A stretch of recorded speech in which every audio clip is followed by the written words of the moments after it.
Question 32, NC Math 1 released items from calculator active.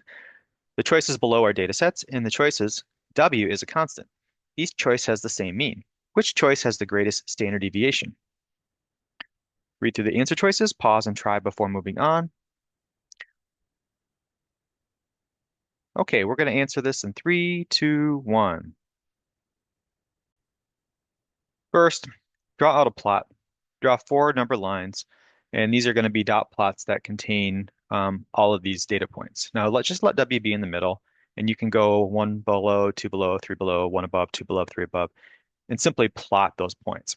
And you got to know what standard deviation means.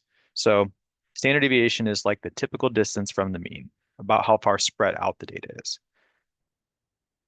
I'm going to write typical or average distance from the mean. Technically, it's not a perfect average distance from the mean because there's a little bit more to it in the formula, but it's the typical distance. So it's the measure of spread. And this question wants to know which one has the greatest standard deviation. So which one is the most spread out, okay?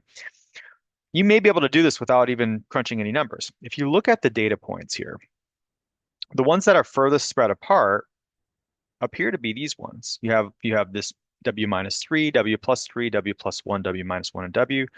Now, there is an argument for answer choice D because you do have a couple at W minus 3 and W plus 3, but because we have 3 data points right in the center, they're not typically going to be as spread out on average as these points are. So the answer is going to be C here.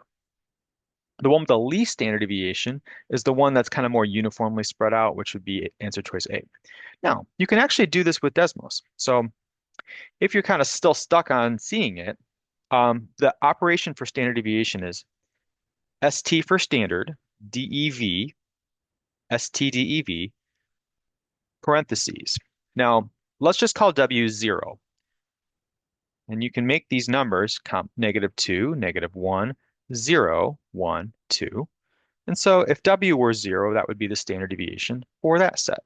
I'm going to go ahead and copy that down for the other ones. And we'll just change the inputs. So for the second one, you'd have a -2, and you have 2 of these. So you can see this one being a -2. This will stay 0, and then these 2 are both going to be +2. And you can see that is more spread out than the first one. And the third one will have a -3, a -1, a 0, a 1, and a +3. Move this over a little bit here. And that standard deviation went up a little bit, 2.236. And then finally, if I look at my last one, I'll have a -3. And because I have 3 dots in the middle, those are all going to be zeros. And then that top one is going to be +3. So if you look at the standard deviations for these, you can see it in order from smallest to largest. And the largest is going to be this one right here, whereas the next largest, just a little bit less, is going to be the one here because we have 3 right in the middle there. That's going to bring your standard deviation down. So answer choice C